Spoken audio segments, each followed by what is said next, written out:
Nasaan ang impyerno? Second heaven. Na mas may alam na kayo sa mga pastor, mga bishop, ito, walang alam. Akala na pag impyerno, hindi heaven. Heaven pa rin, second heaven lang. Ngayon, itong isa, ang request lang niya doon, hawa siya, alalahanin mo ako kapag maghari ka na. Ibig sabihin, pag magkinihawa siya na siya sa new heaven, new earth, sa last days, alalahanin lang. Ibig sabihin, alalahanin. Oo nga, habang nakabitin kami sa kahoy, mayroong dalawang kasama ko, ang isa sa kanan, sa kaliwa. Tapos, alalahanin lang. Isipin ko lang siya, no? Kasi naalaala ko, maalaala mo kaya.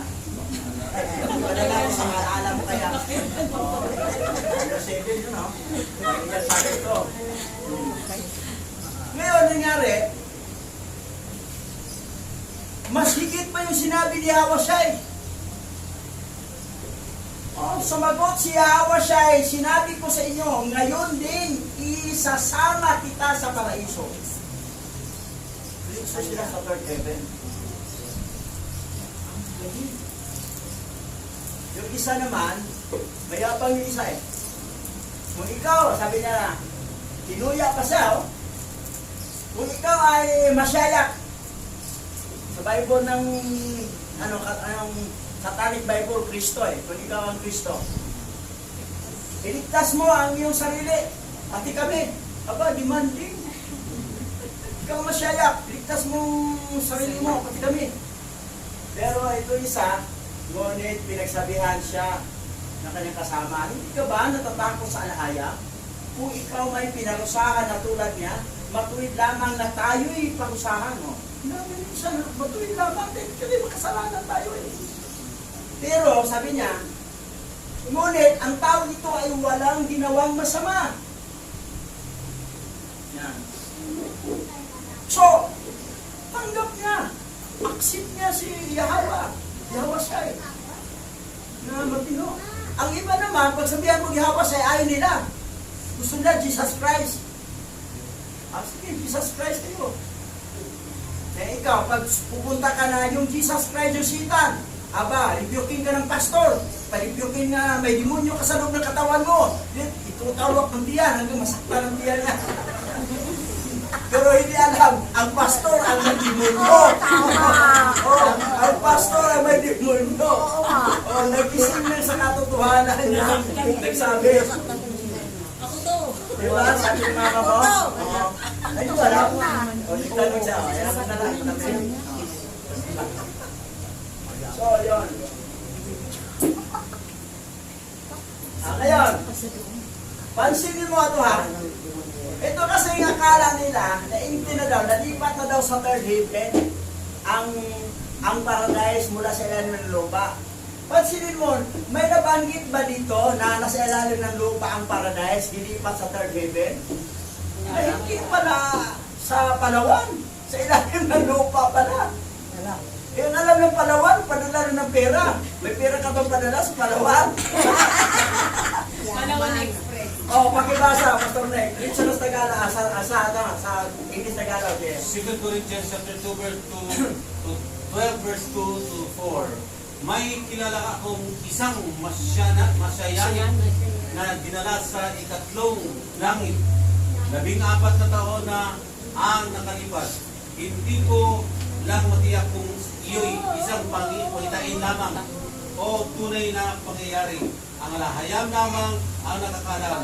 Inuulit ko, siya'y dinala sa paraiso at tulad ng sabi ko, ang alahayam lamang ang nakakaalam kung ito nga'y isang pangitain o tunay na pangyayari. Nakarinig siya roon ng mga bagay na di kayang ilarawan ng salita at di dapat bigkasin ninuman. Yun lang binanggit na Apostol Pablo eh. Pero ginawa itong mga pastor, mga bishop, ibinuktrina nila na ang Garden of Eden, ang paradise, sa ilalim ng lupa, magkasunod sa may pagitan na daw bangin sa Hades at nalipat sa third heaven.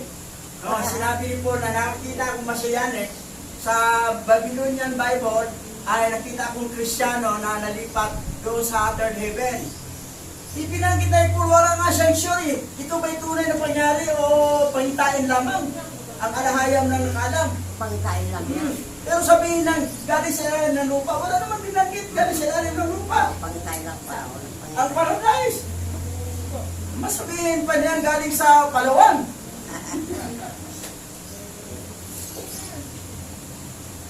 So yan. Kasi nakita ni Paul, ni Apostle Paul, na isang Messianic sa pagitain o sa tunay na pangyari, hindi lang siya sure, dinala sa third heaven. Ibig sabihin, ang paradise sa third heaven. Inuun pa si Enoch. Wala pa nga si Abraham eh. Pag sabi ng Abraham Busong, saan ba nauna? Hindi pa pinanganak si Abraham eh. Naakyat na si Enoch sa langit, nakita na niya ang third heaven na ang tirahan ng mga tao, ng mga believers, ng mga na-saved. At sa second heaven, yung mga hindi na-saved, na nandoon sa everywhere fire eh. Sa second heaven, everywhere fire eh. Ibig sabihin, inferno. At doon sa third heaven, sweet smelling. Oh, amban mo. Pag ano. Pero pag dumaan ka sa payatas, hindi mabago. Very sweet yun. Ang tawag doon ay the city of Cubita. Oh, the city of Cubita. Payatas. Very sweet yun. Ngayon, basa. Fourth heaven na tayo. Fourth heaven is the expanse of universe, which is the sun and the moon and the stars located. The book of the secrets of Enoch chapter 11. Here they took Enoch up on the fourth heaven, where is the course of sun and moon. Those men took me, and led me up onto the fourth heaven, and showed me all the successive goings, and all the rays of the light of sun and moon. Verse 2. And I measure their goings and compare their lights, and so that the sun's light is greater than the moon's. Verse 3. Each circle and the wheels on which it goes always, like a wind going past with very marvelous speed, and day and night it has no rest. Nasaan ang location ng Sun and Moon? Nasa fourth heaven. Above sa third heaven. Nandun ang location. Ngayon, doon sa ang itsura ng sun, malaki lang siya konti sa moon. Greater siya na light kaysa moon. Yung sinag niya ay lighter siya, light in the sun. I-compare sa moon. Oh, yan ang nakita. Ngayon, basa. Verse 4. Its passage and return are accompanied by 4 great stars, and each star has under it 1,000 stars to the right of the sun, and by 4 to the left, each having under it 1,000 stars, altogether 8,000 issuing with the sun continually. Verse 5. And by day 15 myriads of angels attended, and by night 1,000. Verse 6. And 6 winged ones issue with the ages before the suns will into the fiery flames, and 100 angels kindle the sun and set it alight. So, mapansin mo dito na ang sun, ito siya, ay nandoon yung 100 of angels. Either the sun. That's why I said, it's yet alive. So, nandoon lang siya, ikot-ikot sila ang sun at saka moon pag gano'n, nasa fourth heaven, nasa apat ng earth. Wala yung nandoon sa malayo na may dalawa pa na sobra namang laki pinakita ng NASA eh, sobrang laki. Tapos sabihin, ang nakalagay doon na si Hawa ay malaki pa sa universe. Tapos sobra namang laki ng universe binanggit ng NASA. So, OA masyadong nasa.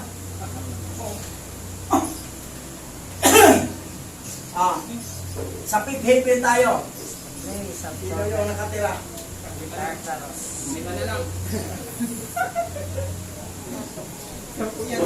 Basa. Fifth heaven is the place of torment, Tartarus. The book of the secrets of Enoch, chapter 18. At the taking of Enoch onto the fifth heaven, the men took me onto the fifth heaven and placed me. And there I saw many and countless soldiers called Grigori of human appearance.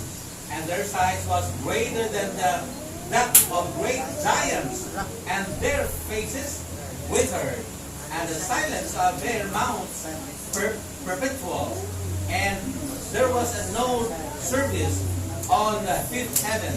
And I said to the men who were with me, verse 2, wherefore are these very withered, and their faces melancholy, and the mouth silent, and wherefore is there no service on this heaven? So, sa fifth heaven, torment rin doon. Tartarus. Dito yung kinukulong ang mga angel na pasaway, na sila ay naging Gregory. Courtless soldier sila eh. Alam, ang ibig sabihin ng Gregory, parang angel na mukhang tao na sila tingnan. Wala nang pakpak. Kasi may angel, yung mga sirapim, 6 po ang pakpak. Ang kirubim, 4. At 4 din ang mukha. At meron ding yung isa, o pa rin, ay tagtad ng mga mata, buong katawan, pati mga pakpak, may mga mata. Harap, sa likod, puro mga mata. Ang daming mata. Kung makita mo, parang halimaw nga eh. Klaseng angle na yan. Sa ibang klase. Ngayon, pansinin mo sila dito, wala silang service, walang gawain. O, tayo may gawain. Araw na Sabat. O, tingnan mo. Ang lungkot nila. Yung mga Gregory. Ito mga naging Gregory sila, ng mga angel. Mga giant dito, mga laki oh. Giant, Great giant ah. Kasi yung anak nila, naging higanti, giant, na ang tawag ni Pilim. Na anak ng mga fallen angel. Na parang tao na sa tingnan eh. So yan ang nangyari sa kanila. Ngayon, anong kasunod? Basa, verse 3. Verse 3, and they said to me, these are the Gregory, who with their rings, Satanel, rejected the Yahweh of light. And after them are those who are held in great darkness on the second heaven. And 3 of them went down unto earth from Yahweh's throne to the place of Hermon, and broke through their vows on the shoulder of the hill Hermon one, and saw the daughters of men how good they are, and took to themselves wives, and behold the earth with their deeds, who all times of their age made lawlessness and mixing, and giants are born, and marvelous big men, and great enmity. Verse 4, and therefore AHLAHAYAM judged them with great judgment, and they weep for their brethren, and they will be punished on the Yahweh's great day. So, naruting araw, sa parusahan sa huling araw, hukom, paghukom sa kanila. So, anong kasalanan nila? Nag-asawa sila, oh. Mga babae rin itong mga anghel nito. Nagsiping na walang basbas. Oh. Fornication ang labas. At saka bawal talaga sa anghel mag-asawa ng tao. Ang tao lang pwede mag-asawa sa kapwa-tao. Pero, kung lalaki ka, babae, hindi pwede sa lalaki, sa babae, sa babae. Bawal din yan. Papunta ka sa second heaven, ang bagsak. So, ito sila, mga angel, hindi sila gilagay sa second heaven. Mga tao lang doon. Dito sila sa fifth heaven sila. Ang prinsipe nila doon sa panel. Sitan. Di ba? 5 yun sila lahat ng sitan. Dito sila nakulong. Kireject nila ang Yahweh of Light eh. Oto sila. Eh sila rin ang dahilan kung bakit itong mga tao napunta sa second heaven. Sila rin ang nagdala na ng nagtuturo ng mga hindi magandang turo. So yun ang nangyari. Sa sixth heaven na tayo. Sixth heaven is an observe of human activities on the earth led by Archangel Gabriel. Sixth heaven is where seven bands of angels as well as archangels observe human activities on the earth. They observe the influences of the stars, the alteration of the moon, and the revelation of the sun. See also heavenly circles and sun gates. So sa sixth heaven, sila yung mga angel doon na nagpapatakbo sa mga bituin, lahat ng mga takbo ng mga season to season, at sila rin ang tumitingin sa baba anong ginagawa ng mga tao. Yan. Unobserved of the human activities on earth. Sila yun. At si Gabriel, kasi si Gabriel, messenger siya eh. Siya ang lead ng mga messenger. So yan po ang sasitan sa 6-7. Okay. Dagdag pa. Sixth heaven is an observed human activities on the earth. Dagdag yata, di ba kapuna to? Di ba to pala? Ito. Yan, ito ng talata. The book of the secret of Enoch, chapter 19, of the taking of Enoch on the sixth heaven.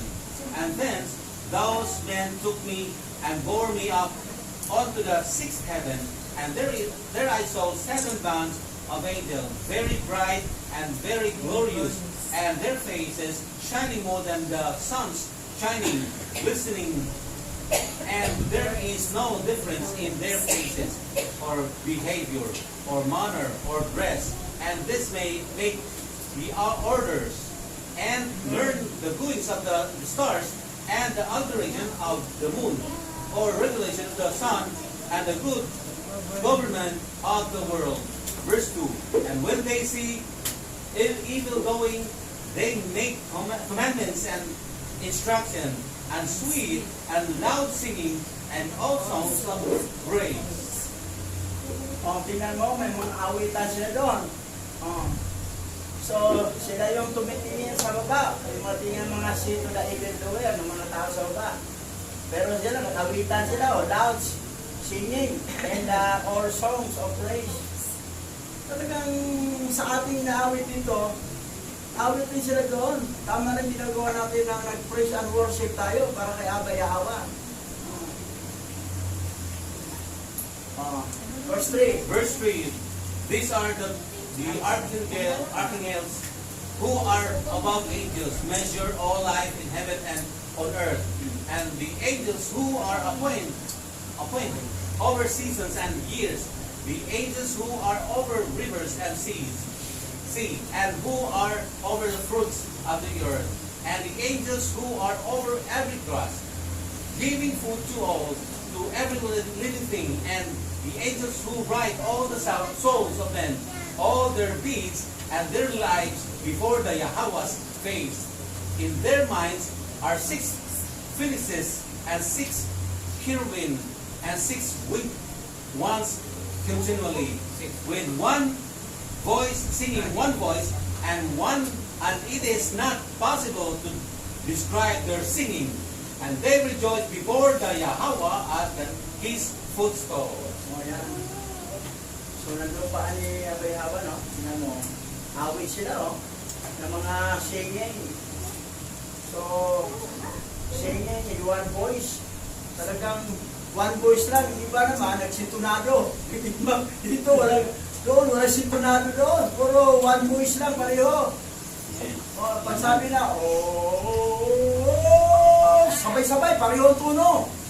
Hindi pa, bakit ibang tuno mo? Diba? Sintunado eh. So, ikita mo, ang ganda ng mga awit. Kita mo mga anghel, may 6 na pakpak, mga cherubim at saka phoenix. So, kita mo yung mga anghel doon. Grabe. Pag 7 na tayo, na langit. Archangel Michael, seventh heaven. Archangel Michael is now known as the commander-in-chief, leading all other angels into heaven. He is usually depicted with a sword and sometimes a set of scales. Seventh heaven, Prince Archangel Michael. The book of the secrets of Enoch, chapter 20. Hence they took Enoch into the seventh heaven, and those two men lifted me up thence onto the seventh heaven. And I saw there a very great light and fiery troop of great archangels in corporeal forces and dominions, orders and governments, cherubim and seraphim, thrones and many-eyed ones, 9 regiments, the loaded stations of light, and I became afraid and began to tremble with great terror. And those men took me and led me after them and said to me, Kita mo doon ha, merong very great light great light. sa doon sa 7 heaven. Eh kung doon ka ayaw mo, di ka makatulog sa liwanag, gusto ka dilim, di ka pwede doon. So, great light liwanag Tapos, marami pang mga mata bilihan, mga angel. Verse 2. Verse 2, have courage in Enoch, do not fear, and show me the Yahweh from afar, setting his very high throne. For what is there on the 10th heaven, since the Yahweh dwells here? Verse 3, on the 10th heaven is AHLAHAYAM in the Hebrew tongue. He is called Arabat. Verse 4, and all the heavenly troops would come and stand on the king's steps according to their rank, and would bow down to the Yahweh, and would again go to their places in joy and felicity, singing songs in the boundless light with small and tender voices, gloriously serving Him. Anong pangalan sa 10 heaven sa Hebrew? Anong pangalan? Arabat. Arabat. Arabat. Arabat. So, binanggit dito in 10 heaven since Yahweh dwells. Sa 10 heaven si Yahweh nakatira. Yan. And very high throne. Throne sa 10 heaven. Pero dinala si Enoch sa 7 heaven. Doon kay Michael. Si Michael ang prince doon ang angel doon. Ngayon, sa 8, 9 heaven na tayo. 8 and 9 heaven is a dome of firmament, waters above. The book of the secrets of Enoch, chapter 21, verse 6. And Gabriel called me up as a leaf caught up by the wind, and placed me before the Yahweh. Verse 7. And I saw the 8th heaven, which is called in the Hebrew tongue, Mozaloth, changer of the seasons of drought and of wet, and of the 12 signs of the zodiac, which are above the 7th heaven. Verse 8. And I saw them 9th heaven, which is called in Hebrew Kutsaven, where are the heavenly homes and the 12 signs of the zodiac. Sa 8 and 9 heaven, yun yung ang dome o permanent. Sa itaas doon, bago mag-10 heaven, mayroong water sa taas. May water pa doon. Na hindi basta mapasok si doon, mapasok ang aming hawa. May katumbas basa. 8 and 9 heaven is Sa Tagalog dito, a dome of Genesis chapter 1 verse 6 to 8. At sinabi ng AHLAHAYAM, magkaroon ng isang kalawakan at sa gitna ng tubig at nakahiwalay ang tubig sa kapwa tubig. Verse 7. At ginawa ng AHLAHAYAM ang kalawakan at iniwalay ang tubig na nasa ilalim ng kalawakan sa tubig na nasa itaas ang kalawakan at nagkagayon. At tinawag niyang AHLAHAYAM ang kalawakan na langit. At nagkahapon at nagkamaga ang ikalawang araw. so nabanggit na may tubig dito sa baba, At doon sa taas, may tubig din doon. Bago darating pa tayo makarating sa 10 heaven, may tubig pa doon. So, nabanggit dito sa creation, sa Genesis. So, ito nangyari. Ito yung firmament. Ito yung sun, moon. Ito yung earth. Ito yung lupa. Ito yung ilalim. O, tingnan mo ha. O, merong water. O, blood. O, water ko. Above water and firmament. Bago dito sa 10 heaven. O. So, ito yung dome. Tapos ito tubig to. Bago punta roon. So, hindi siya basta-basta may pasok ni Satan. Yung mga fallen angel na nagpipindi. Ang nakapunta doon, dinala si Enoch doon ni Michael. In heaven na tayo. Basa. Then heaven, Yahweh dwelling place. 1 Kings chapter 8 verse 30. At dinggin mo ang pamanhik ng iyong lingkod at ang iyong bayang Israel. Pagka sila'y mananalangin sa dako ito, oo, dinggin mo sa langit na iyong tahanang dako at pagka iyong narinig, patawarin mo. Anong langit binanggit ito? Walang binanggit specific. Pero team yun. Dito natin malaman sa Bukobino ito ha. Ito yung firmament. Ito yung water above. Dito yung lifting heaven. Dito nakatira si AHLAHAYAM. Ito yun firmament. Ito yung dome. Tubig dito. Yan, tubig. Dito nakatira. Tayo dito sa earth. Dito yung sun. Dito yung moon. Dito yung mga stars. Ang second heaven nandito. Ang third heaven nandito. Hanggang to 7 heaven. 8 dito, 9 dito, itong firmament 8, 9 yan. Tapos tubig, dito natin heaven. Makita mo ito underworld, ilalim ng lupa. So, nakita niya, wala to si ibang mga pastor, ito nagtuturo sila ng ganito. Ayan. Basa. Then heaven, Yahweh dwelling place. The book of the secrets of Enoch, chapter 22. In the 10th heaven, the archangel Michael led Enoch to before the Yahweh's face. On the 10th heaven, a rabat, I saw the appearance of the Yahweh face like iron made to glow in fire, and brought out anything sparks, and it burns. Verse 2. Thus I saw the Yahweh's face, but the Yahweh's face is ineffable, marvelous, and very, very terrible. Yan yung tsura ni Abay Hawa. Ano yung tsura niya? Nag-aapoy. And broke out emitting sparks. Hindi mo talaga nag-aapoy yun siya. Buwanag. Tapos, infinite, marvelous, at very, very terrible. So yung tsura niya, unlike the iron made, glow in fire. Parang bakal lahat. Hindi siya katulad natin yung lambot, bakal. Tapos nag-aapoy. Hindi mo magpasok ka eh. Nag-aapoy siya, kumikintaw. Ganun ang itsura ni AHLAHAYAM. Nakita ni Enoch to. Basa. Verse 3. And who am I to tell of the Yahweh's unspeakable being, and of his very wonderful face, and I cannot tell the quantity of his many instructions and various voices. The Yahweh's throne very great and not made with hands, nor the quantity of those standing around in troops of the cherubim and seraphim, nor their incessant singing, nor his immutable beauty. And who shall tell of the ineffable greatness of his glory? Verse 4.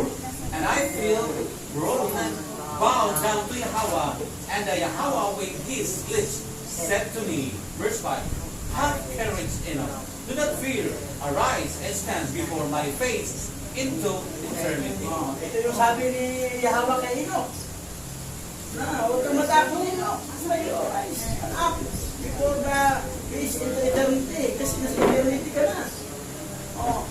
So ano ni Yahweh, tigay mo?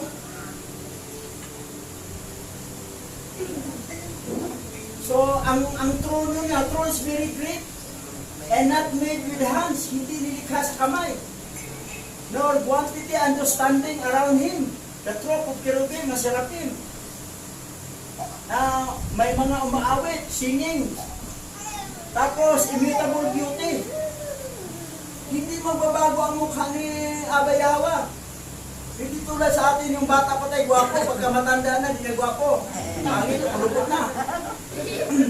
Yan, walang katandaan. Walang tsura, forever, ever, gano'n na siya. Nag-aapoy. So, marvelous, terrible. So, ganun itsura. Verse 6. Verse 6. And the archangel Michael lifted me up and led me to before the Yahweh's face. Verse 7. And I, the Yahweh, said,